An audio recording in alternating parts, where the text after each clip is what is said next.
Contrariamente a lo que muchos piensan, por ser aparentemente simple, uno de los grandes y aún persistentes desafíos de la teoría del derecho es cómo fundamentar la fuerza obligatoria de eso que llamamos ley. ¿Por qué la ley se debería seguir y respetar por las personas? ¿Por qué algo debería regir la conducta de los individuos y forzarlos a actuar de determinadas maneras o en algunos casos de formas contrarias a su voluntad? Para un pospositivista, la pregunta se podría enunciar en por qué las personas deberían seguir la ley positiva impuesta por el legislador y fundamentada por la Constitución. Por otro lado, para un naturalista, la enunciación sería por qué la ley de Dios o las leyes autoevidentes derivadas de la razón deberían ser seguidas universalmente por las personas.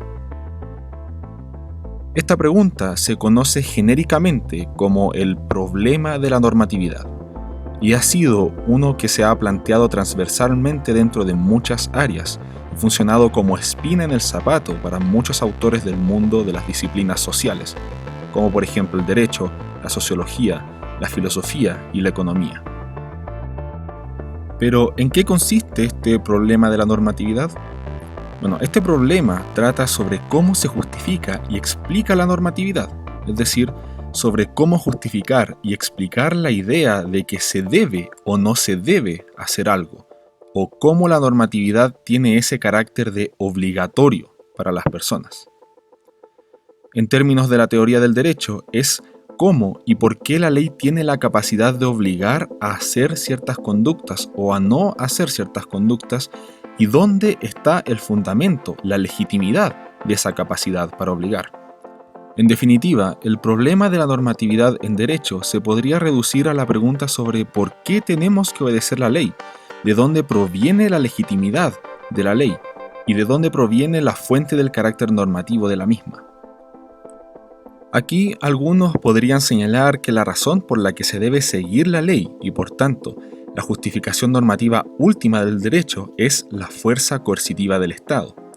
Sin embargo, existe una amplia opinión, tanto por los teóricos del derecho positivistas como positivistas, que la fuerza coercitiva no es el fundamento normativo último del derecho, ya que si lo fuese, entonces cualquiera que ejerza fuerza a gran escala, como por ejemplo una banda de gángsters, sería creadora de derecho, y por tanto no se podría distinguir entre el Estado y una banda de gángsters.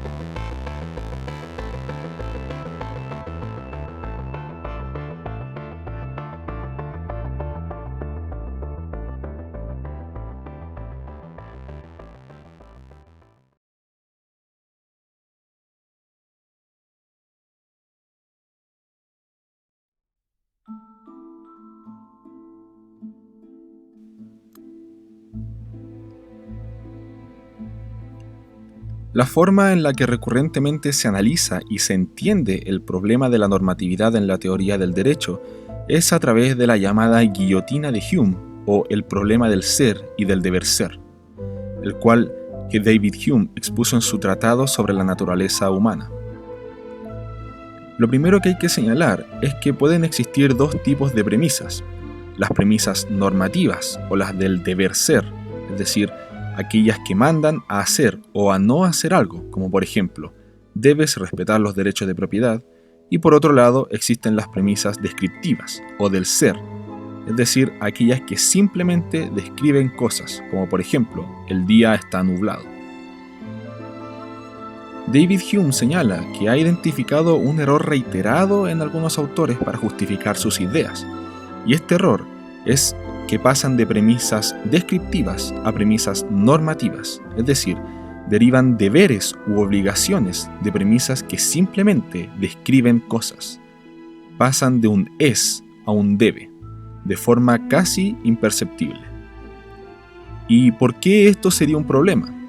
Bueno, porque los enunciados normativos y los descriptivos pertenecen a ámbitos o mundos distintos. Algo que es o que existe no necesariamente tendrá per se cualidades valorativas de bueno o malo, o que de éste deriven obligaciones o prohibiciones. Algunos ejemplos en donde se pueden ver que se derivan premisas normativas de premisas descriptivas son, por ejemplo, señalar que los hombres y las mujeres están naturalmente predeterminados a reproducirse y que por tanto la homosexualidad debería prohibirse. O por ejemplo decir que como la esclavitud se realizó durante mucho tiempo y por parte de muchas culturas, la esclavitud entonces debería ser legal. O de la misma forma, cuando alguien señala que en la naturaleza hay desnudez y que todos nosotros llegamos desnudos al mundo y que por tanto todos deberíamos ir obligadamente desnudos por la calle. Todos estos ejemplos obedecen a casos en donde se derivan premisas normativas de premisas descriptivas y por tanto incurren en un pensamiento o en una lógica falaz, incurriendo así en el problema del ser y del deber ser o guillotina de Hume. Esto,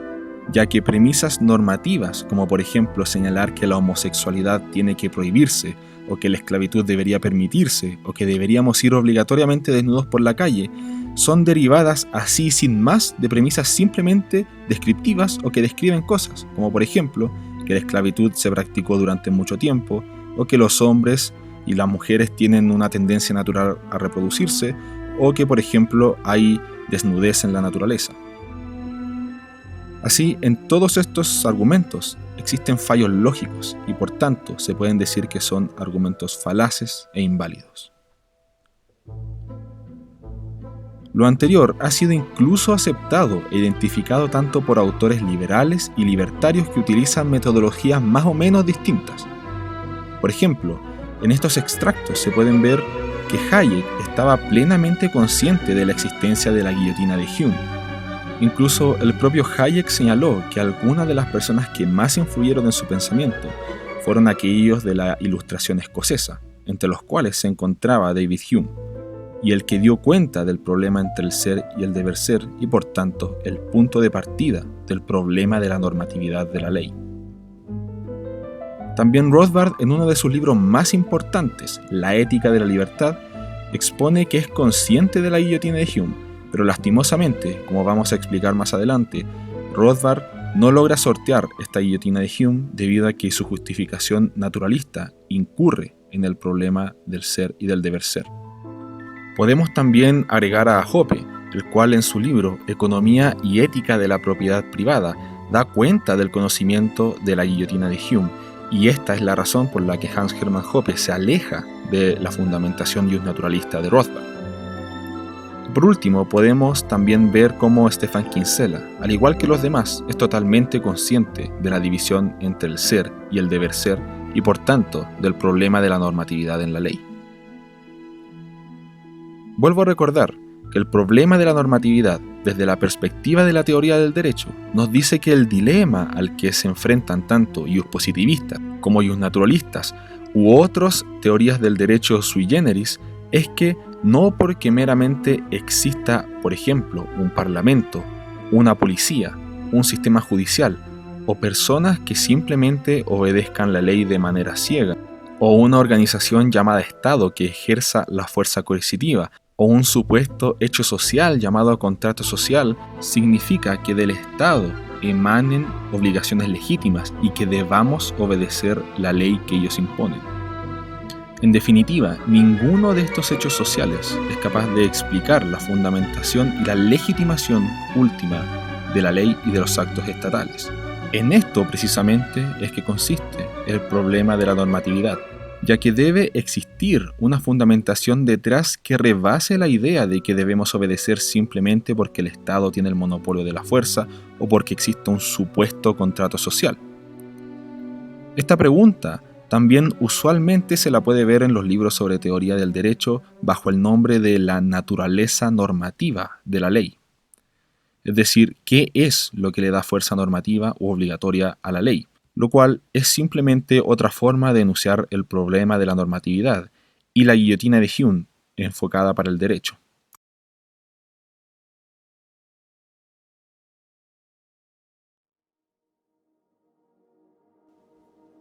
A la pregunta sobre la naturaleza normativa de la ley, han existido diversos autores que han intentado solucionarla, o al menos a dar respuestas que se aproximen a una posible solución. Por ejemplo, Hans Kelsen, el cual es posiblemente el juspositivista más duro y destacado de todos, Señala en su teoría pura del derecho que los sistemas normativos legales tienen una especie de cadena de validez, la llamada y conocida pirámide de Kelsen, y esta reconduce a la llamada Grundnorm, o conocida también con el nombre de norma hipotética fundamental.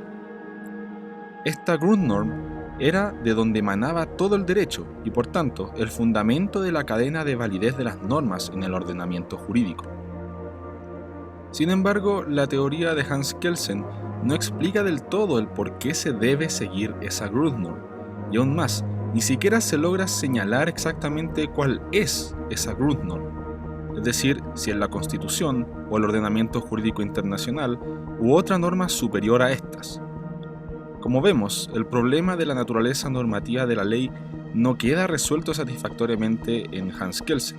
y esto se debe porque además Kelsen no tenía la intención de resolver tal pregunta, razón por la cual su teoría la denomina con el carácter de pura y científica, señalando que simplemente la normatividad se entendía presupuesta en los sistemas legales. Por otro lado, el dispositivista Hart encuentra el fundamento normativo de la ley en la llamada regla de reconocimiento, la cual consiste en una especie de hecho o práctica social que se encarga de especificar qué condiciones se deben satisfacer por una ley para que ésta sea creada y por tanto para que sea seguida por las demás personas. La regla de reconocimiento vendría a resolver parcialmente el problema de la normatividad, ya que se dice que entrega razones para la acción. Sin embargo, otros señalan que la regla de reconocimiento de Hart falla en fundamentar el derecho y por tanto en intentar resolver el problema de la normatividad, ya que de una u otra manera ésta estaría establecida bajo prácticas sociales y por tanto hechos de los cuales se derivarían las conclusiones de derecho o de deber ser, incurriendo de igual forma en la guillotina de Hume, derivando deberes de hechos. Ahora, pasando al libertario Rothbard, como él expone en su libro La ética de la libertad, es sabido que su justnaturalismo racionalista se fundamentó en la, comillas, naturaleza del hombre, la cual para él no tenía nada de misticismos, sino que era algo real e incluso evidente. Esto también se muestra bastante claro en una de las cartas que Rothbard escribió a Ayn Rand, y en donde se ve el claro contraste entre las visiones éticas de Rothbard y Mises. Aquí, en esta carta, Rothbard le dice a Ayn Rand: cuando te conocí hace muchos años, era un seguidor de Mises, pero estaba descontento con su antipatía por los derechos naturales que sentía que eran ciertos, pero no podía demostrarlo.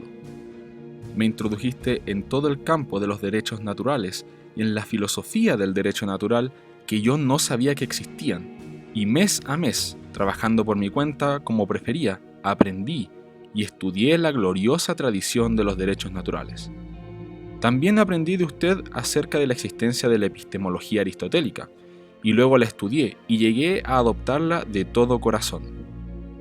De modo que tengo una gran deuda intelectual con usted durante muchos años, la menor de las cuales es introducirme en una tradición de la cual 4 años de universidad y 3 años de posgrado, por no hablar de otras lecturas, me habían mantenido en la ignorancia. De esta forma, Rothbard plasma su teoría justnaturalista en La ética de la libertad, en donde la ley natural y la naturaleza humana es la base para la libertad y los derechos de propiedad. Rothbard pensaba que las leyes naturales de las cuales se derivaba el orden natural y los derechos de propiedad estaban al alcance de la razón humana, señalando él explícitamente que se trata evidentemente de un hecho al alcance de cualquier observador. Rothbard apoyaba la idea de que si cada ser tiene una determinada conducta, entonces cada ser tiene una determinada naturaleza, esto incluyendo a los humanos. Así como Rothbard creía que todo tenía una determinada naturaleza, había que encontrar esa denominada naturaleza humana a la que él se refería, lo cual era algo exclusivo de los humanos, que solo ellos tenían y no otras cosas, y que por lo tanto los hacía diferentes a los demás entes de este mundo. Para Rothbard, lo que distinguía al humano de los animales es su capacidad de razonar, junto con carecer de instintos automáticos. De esta forma, el hombre puede deliberar, elegir y actuar como individuo, siendo esta su naturaleza. Así, la interferencia de estas características propias de la naturaleza del hombre, como elegir libremente, autodeterminarse y autoposeerse, son antihumanas y también antinaturales. De esta forma, el pilar de todo, según Rothbard, es la idea del derecho a la propiedad de uno mismo, junto con el principio de no agresión, los cuales son derivables de la naturaleza humana mediante el uso de la razón. Él llega a concluir la existencia de este derecho a la autopropiedad a través de un descarte de distintas opciones en el Manifiesto Libertario. Sin embargo, esta forma de concluir o de derivar los derechos de autopropiedad ha sido criticada por otros filósofos bajo la objeción de que las opciones que presenta Rothbard en su libro para hacer este descarte son incompletas y que se pueden dar otras posibilidades de las cuales no se deduciría la autopropiedad, bajo los mismos supuestos que pone Rothbard. Además, muchos, incluido Hoppe, critican la idea de la naturaleza humana, ya que han existido muchas personas que han intentado señalar cuál es efectivamente esa naturaleza humana, no llegando a una determinada. Pero en fin, es de esta forma en cómo Rothbard llega a la conclusión sobre la existencia del derecho de autopropiedad. Los demás derechos sobre las cosas se derivan de manera muy similar a cómo lo hacía John Locke, es decir, a través de la desnaturalización de los bienes que están en la naturaleza y que no pertenecen a nadie, junto con la transformación de la materia y también a través de la transferencia de los títulos de propiedad por la vía contractual. Vemos así el panorama completo de cómo Rothbard llegó a los derechos de propiedad a través de su justnaturalismo, el cual estaba fundamentado en la naturaleza humana y la razón. Pero, sin embargo, aún así, la fundamentación rothbardiana falla. Rothbard, al igual que muchas otras personas, no logra superar la guillotina de Hume, ya que deriva derechos de lo que presuntamente cree Rothbard que es la naturaleza humana. O como hemos dicho antes, deriva conclusiones normativas, es decir, del deber ser, u obligaciones, de premisas descriptivas. En este caso, la premisa descriptiva sería la naturaleza humana, y las normativas serían los derechos de propiedad, pasando así de un ser a un deber ser e incurriendo en la guillotina de Hume.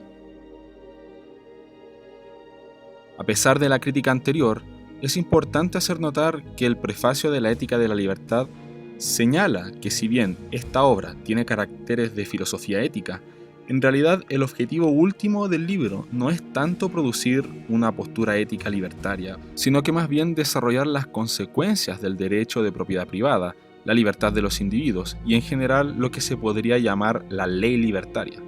En definitiva, la Ética de la Libertad es una obra sobre filosofía política y no de ética.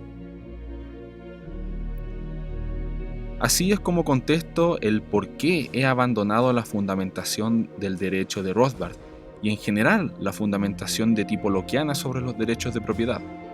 Al incurrir estas en la guillotina de Hume y derivar directamente derechos de cosas como la naturaleza humana, están incurriendo en un error lógico, y es por esta razón que estoy en búsqueda de una nueva fundamentación de las ideas libertarias.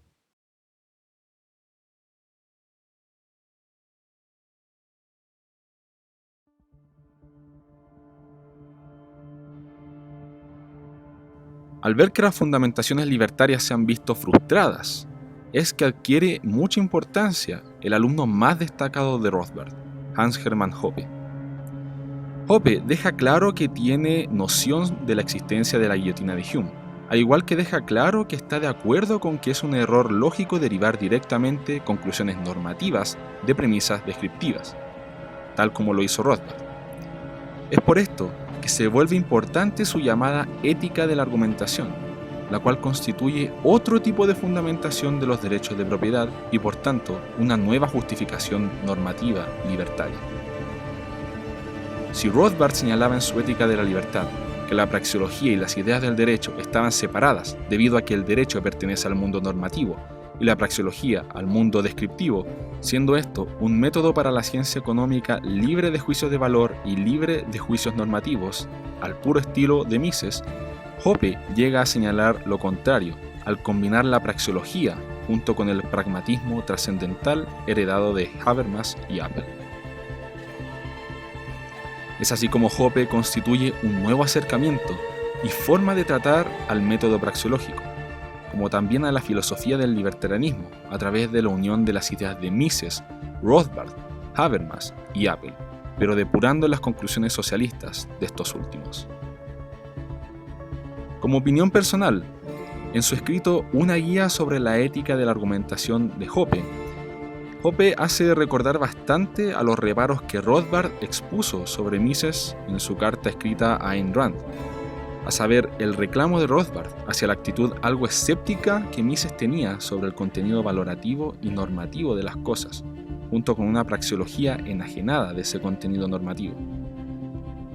Es así como Hoppe se propone a darle un nuevo fundamento racional al derecho libertario,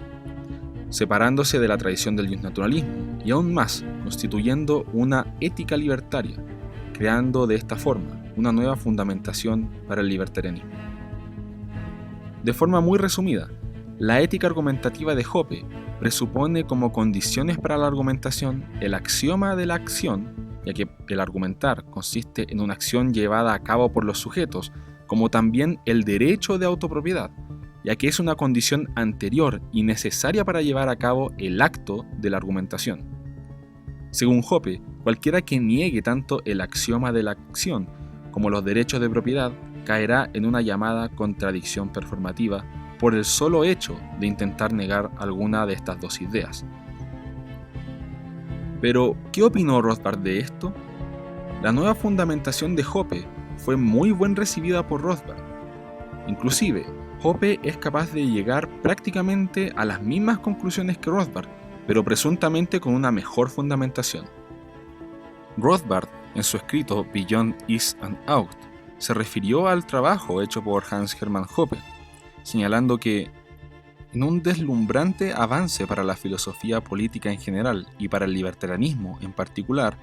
ha logrado trascender la famosa dicotomía entre deber ser o hecho valor que ha plagado la filosofía desde los días de los escolásticos y que ha llevado al libertarianismo moderno a un callejón sin salida. Y no solo eso, Hans Hoppe ha logrado establecer los argumentos a favor de los derechos anarcocapitalistas y lockeanos de una manera tan dura como nunca antes, que hace que mi propia posición de los derechos naturales parezca casi débil en comparación. Incluso Rothbard llegó a señalar que, sorprendentemente y extraordinariamente, Hans Hoppe ha demostrado que estoy equivocado. En este video no pretendo ahondar en la ética argumentativa de Hoppe. Primero, porque no la he estudiado lo suficiente. Segundo, porque no soy muy inspirado en Hans Hermann Hoppe, como sí fui inspirado y ahondé más en las ideas de Rothbard. Y tercero, porque lo que se intentaba exponer era principalmente el llamado problema de la normatividad, y por tanto, la razón por la que yo dejé de seguir la fundamentación rothbardiana del derecho. Sin embargo, es preciso recalcar el rol que ha jugado Hans Hermann Hoppe en toda la construcción de una nueva justificación libertaria, ya que al incurrir esta históricamente en la guillotina de Hume, hoy en día la fundamentación de Hoppe ha llegado a solucionar ese problema, esa espina en el zapato que durante mucho tiempo tuvo el libertarianismo moderno.